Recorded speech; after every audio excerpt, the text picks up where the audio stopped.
Hello friends, इस video में हम सोल्व करेंगे रीजनिंग के most important previous year question का प्रैक्टिस सेट। आप लोग चाहे किसी भी एग्जाम की तैयारी कर रहे हो, ये प्रैक्टिस सेट आपके लिए बहुत ज़्यादा इंपॉर्टेंट रहेगा। तो हमारा पहला क्वेश्चन है कि लुप्त संख्या पद ज्ञात करो।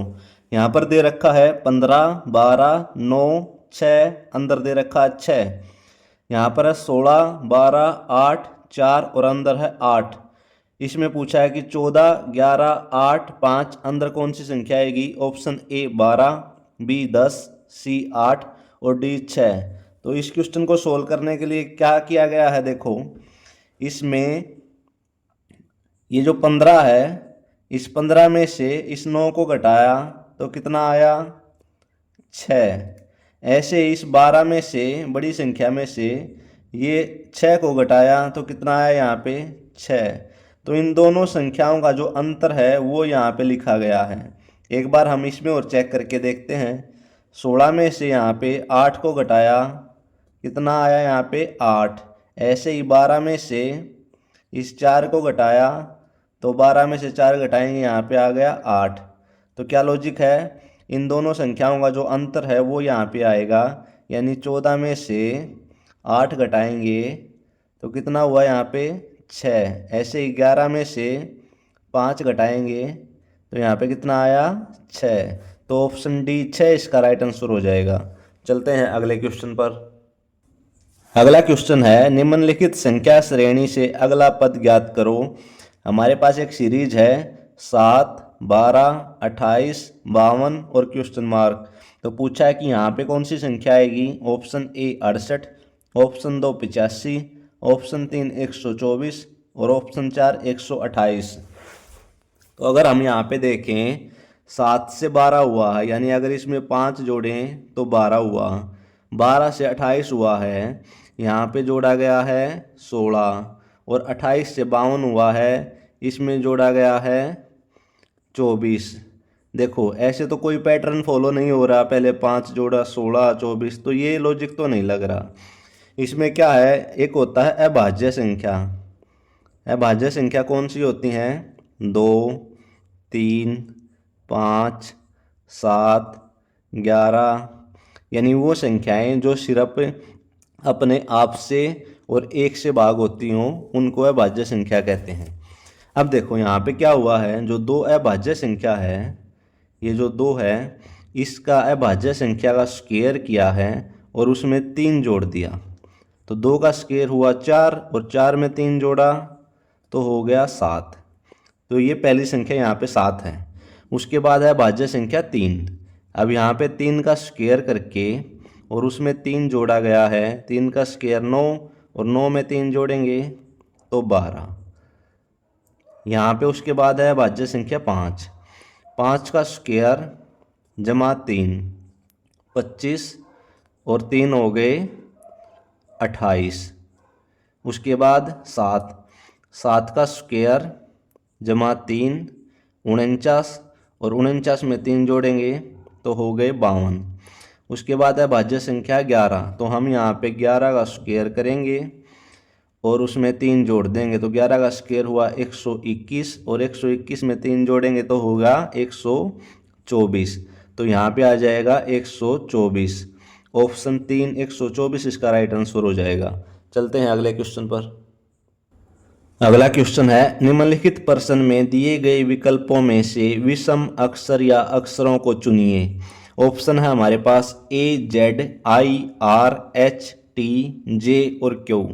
तो इस क्वेश्चन में क्या लॉजिक लग रहा है, जो इंग्लिश में अल्फ़ाबेट होते हैं एक दूसरे के अपोजिट होते हैं। ए का अपोजिट होता है जेड, बी का वाई, सी का एक्स, ऐसे ही सो ऑन।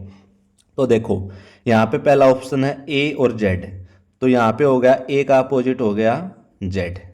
उसके बाद है आई और आर। अब देखो यहाँ पे आई और आर है, ये आई का अपोजिट हो गया आर। उसके बाद है जे और क्यू, यहाँ पे जे और क्यू, जे का अपोजिट हो गया क्यू। अब यहाँ पे देखो जो एच और टी है, यहाँ पे एच का अपोजिट तो होना चाहिए था एस, लेकिन यहाँ पे दे दिया टी, तो ये तीनों तो अपोजिट और ये अलग हो गया। एच का अपोजिट यहाँ पे एस होना चाहिए था या टी का अपोजिट जी होना चाहिए था, तो ये अलग है। तो ऑप्शन 3 इसका राइट आंसर हो जाएगा। चलते हैं अगले क्वेश्चन पर। अगला क्वेश्चन है, निम्नलिखित अनुक्रम में ऐसी कितनी एक अंक वाली विषम संख्याएं हैं जिनके ठीक बाद एक विषम संख्या है। यहाँ पे एक सीरीज दे रखी है और पूछा है कि इसमें कितनी एक अंक वाली विषम संख्याएं हैं जिनके ठीक बाद एक विषम संख्या है। Option A 2, option B 3, option C 4 या ऑप्शन डी 6। तो देखो इसमें बोला है कि एक अंक वाली विषम संख्या जिसके ठीक बाद एक विषम संख्या हो। तो देखो यहाँ पर है 51, पहली संख्या ये 5 एक अंक वाली विषम संख्या और उसके बाद एक विषम संख्या जिसके ठीक बाद एक विषम संख्या हो, एक विषम संख्या ये हो गई। उसके बाद अगर हम आगे देखें तो यहाँ पे है 73, दूसरी संख्या हमारे पास 73। उसके बाद अगर देखें तो यहाँ पे है 39। आगे देखें हम इसमें तो ये है 57। 57 के बाद अगर हम देखते हैं इसमें तो 31 और 31 के बाद 15। तो इसमें टोटल कितनी संख्याएं हुई? 1 2 3 4 5 और 6। तो ऑप्शन डी 6 इसका राइट आंसर हो जाएगा।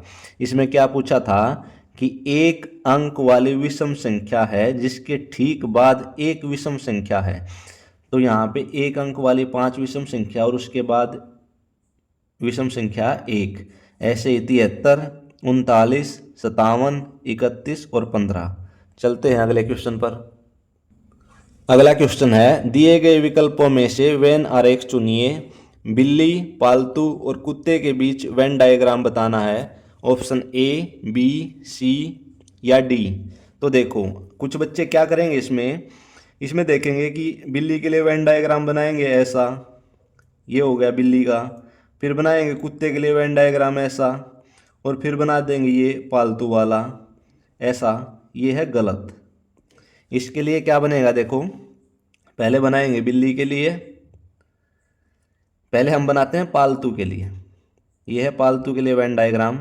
अब देखो कुछ बिल्ली पालतू होती हैं तो ऐसे बना देंगे, कुछ बिल्ली पालतू होती हैं। सभी बिल्लियाँ तो पालतू नहीं होती ना, जंगली बिल्ली भी होती हैं। और कुछ कुत्ते पालतू होते हैं, आवारा कुत्ते भी होते हैं और जंगली कुत्ते भी होते हैं। तो कुछ कुत्ते यहाँ पे पालतू हो गए। तो ऐसा वेन डायग्राम देखते हैं हम कौन सा, जो ऑप्शन सी है ना, ये कि कुछ तो कुत्ते पालतू हैं और कुछ बिल्लियाँ पालतू हैं। तो ऑप्शन सी इसका राइट आंसर हो जाएगा। चलते हैं अगले क्वेश्चन पर। अगला क्वेश्चन है डाइस का कि एक पासे को 4 स्थितियों में दर्शाया गया है। इस पासे में 4 के विपरीत कौन सी संख्या आएगी? ये पासे की चार स्थितियां दी गई हैं यहाँ पे और पूछा है कि 4 के विपरीत कौन सी संख्या आएगी। ऑप्शन ए 1, बी 2, सी 3 या डी 5। तो देखो जो हमारे पास पासा होता है उसमें 6 अंक होते हैं, 1 2 3 4 5 और 6। इस सवाल को हम 2 तरीके से सोल्व करेंगे। एक तो देखो इन 2 पासों को उठा के देखेंगे कि किन भी 2 पासों में एक अंक समान हो ना। देखो 4 इसमें भी है और 4 इसमें भी है। तो हम क्या करेंगे, इसको घड़ी की दिशा में लिखेंगे, यानी 4 उसके बाद 5, यहाँ से फिर 6, ऐसे ही इसमें 4 लिखेंगे, ऐसे 4 के बाद 3 और 3 के बाद 2। तो इसमें देखो 6 के अपोजिट हो गया 2, 5 के अपोजिट 3 और 4 के अपोजिट यहाँ पे क्या बचा, इसमें बचा है 1। तो यहाँ पे हो जाएगा 4 के अपोजिट 1। एक तो तरीका है ये सवाल को सोल्व करने का। दूसरा देखो आसान तरीका एक और है। इसमें यहाँ पे 4 के अपोजिट पूछा है, यानी इस साइड पूछा है जो हमें दिखाई नहीं दे रहा। यहाँ पे हमें 3 दिखाई दे रहा है, 2 दिखाई दे रहा है, तो ये भी नहीं होगा और ये भी नहीं होगा। अब इसमें 4 के अपोजिट यहाँ पे अपोजिट है कुछ जो छुपा हुआ है। इसमें हमारे पास 6 दिखाई दे रहा है, 5 दिखाई दे रहा है, तो यहाँ पे ऑप्शन में 5 है तो 5 भी नहीं होगा। बच गया ए ऑप्शन में 1, तो ये इसका राइट आंसर हो जाएगा। चलते हैं अगले क्वेश्चन पर। अगला क्वेश्चन है, दिए गए विकल्पों में से लुप्त संख्या ज्ञात करो। इसमें दे रखा है 3 8 4 9 4 6 5 7 5 9 3 question mark. Option A 8, B 9, C 7 और डी 6।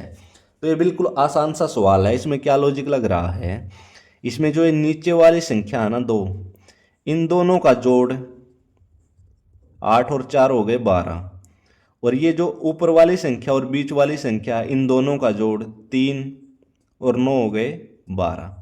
दोनों का जोड़ बराबर करना है, यानी यहाँ पे 6 और 5 है तो 6 और 5 हो गए 11, और 7 और 4 हो गए 11। तो अब हमें इन दोनों का जोड़ यहाँ पे बराबर करना है, तो 9 और 3 कितने हुए 12। यहाँ पे दे रखा 5 जमा क्वेश्चन मार्क, तो 5 में कितना जोड़ने के बाद 12 होगा, 5 में अगर हम 7 जोड़ देंगे तो 12 हो जाएगा। तो ऑप्शन सी 7 इसका राइट आंसर हो जाएगा। चलते हैं अगले क्वेश्चन पर। अगला क्वेश्चन है ब्लड रिलेशन का कि ए बी तथा सी का पिता है, बी ए का पुत्र है, सी ए का पुत्र नहीं है, तो सी का ए से संबंध बताओ। ऑप्शन ए भांजी, ऑप्शन बी दामाद, ऑप्शन 3 पुत्री या ऑप्शन डी पोता। तो देखो यहाँ पे बोला गया है कि ए बी तथा सी का पिता है, यानी ए जो है वो बी और सी का पिता है, ठीक है। बी ए का पुत्र है, बी ए का पुत्र है, तो हम यहाँ पे प्लस का साइन लगा देंगे पुत्र के लिए। उसके बाद बोला है कि सी ए का पुत्र नहीं है। देखो यहाँ पे बोला था कि ए बी तथा सी का पिता है, यानी बी और सी का पिता तो ए है, और सी ए का पुत्र नहीं है, यानी ये सी है ये इसका पुत्र नहीं है, यानी ये क्या हुआ, ये हुआ इसकी पुत्री। अगर पुत्र नहीं है तो पुत्री होगा। तो अब देखो सी का ए से संबंध बताओ, यानी सी का ए से क्या संबंध है, ये ए की पुत्री लगी, तो ऑप्शन सी डॉटर पुत्री इसका राइट आंसर हो जाएगा। चलते हैं अगले क्वेश्चन पर। अगला क्वेश्चन है दिए गए अक्षरों को अर्थपूर्ण रूप में व्यवस्थित करके बने शब्द की सही संख्यात्मक स्थिति ज्ञात कीजिए। यहाँ पर दे रखा OTYSRHI और पूछा कि इन चारों ऑप्शन में से कौन सा राइट आंसर होगा। तो हम इस सवाल को सोल्व करने का आसान तरीका क्या है, हम ऑप्शन से इस सवाल को सोल्व करेंगे। सबसे पहले ऑप्शन उठा के देखेंगे, पहले 6, यानी इसमें पहले 6 देखेंगे H, उसके बाद 7 में पे है I, उसके बाद 4 पे है S, उसके बाद 2 पे है T, उसके बाद 1 पे है O, उसके बाद 5 पे है R, और उसके बाद 3 पे है Y। तो देखो पहले ऑप्शन से ही हमारा सवाल सोल्व हो गया, ये शब्द बना हिस्ट्री, तो ऑप्शन ए इसका राइट आंसर हो जाएगा। चलते हैं अगले क्वेश्चन पर। अगला क्वेश्चन है नंबर एनालॉजी का कि सादृश्यता ज्ञात करो। जिस प्रकार 7 का संबंध 42 से है तो 9 का संबंध किससे होगा। ऑप्शन ए 64 से, ऑप्शन बी 72 से, ऑप्शन सी 46 से या ऑप्शन डी 80 से। तो अगर हम 7 को 6 से गुणा करें तो ये हो गया 42। ऐसे ही अगर 9 को 6 से गुणा करें तो ये हो गया 54। लेकिन देखो यहाँ पर हुआ क्या है, दो लॉजिक लग रहे हैं इसमें। एक तो यहाँ पे 7 का स्क्वायर करके और इस 7 को घटाया गया है। 7 का स्क्वायर हुआ 49 और 49 में से 7 घटाएंगे हम तो 42 आया। ऐसे ही 9 का स्क्वायर करके और 9 घटाएंगे तो 9 का स्क्वायर हुआ 81 और 81 में से 9 घटाएंगे तो हो गया 72। ऑप्शन बी इसका राइट आंसर हुआ। एक लॉजिक क्या है, ये जो 7 था 7 से पहले वाली संख्या 6 उससे इसकी गुणा की गई, 7 6 42। यहाँ पे 9 है, 9 से पहली संख्या 8 है, 8 से इसकी गुणा की गई तो 9 8 72। तो दोनों तरीके से इसका उत्तर निकल कर आया 72। ऑप्शन बी इसका राइट आंसर हो जाएगा। आई होप फ्रेंड्स ये वीडियो आपको पसंद आई होगी। आपका दिन शुभ हो। धन्यवाद।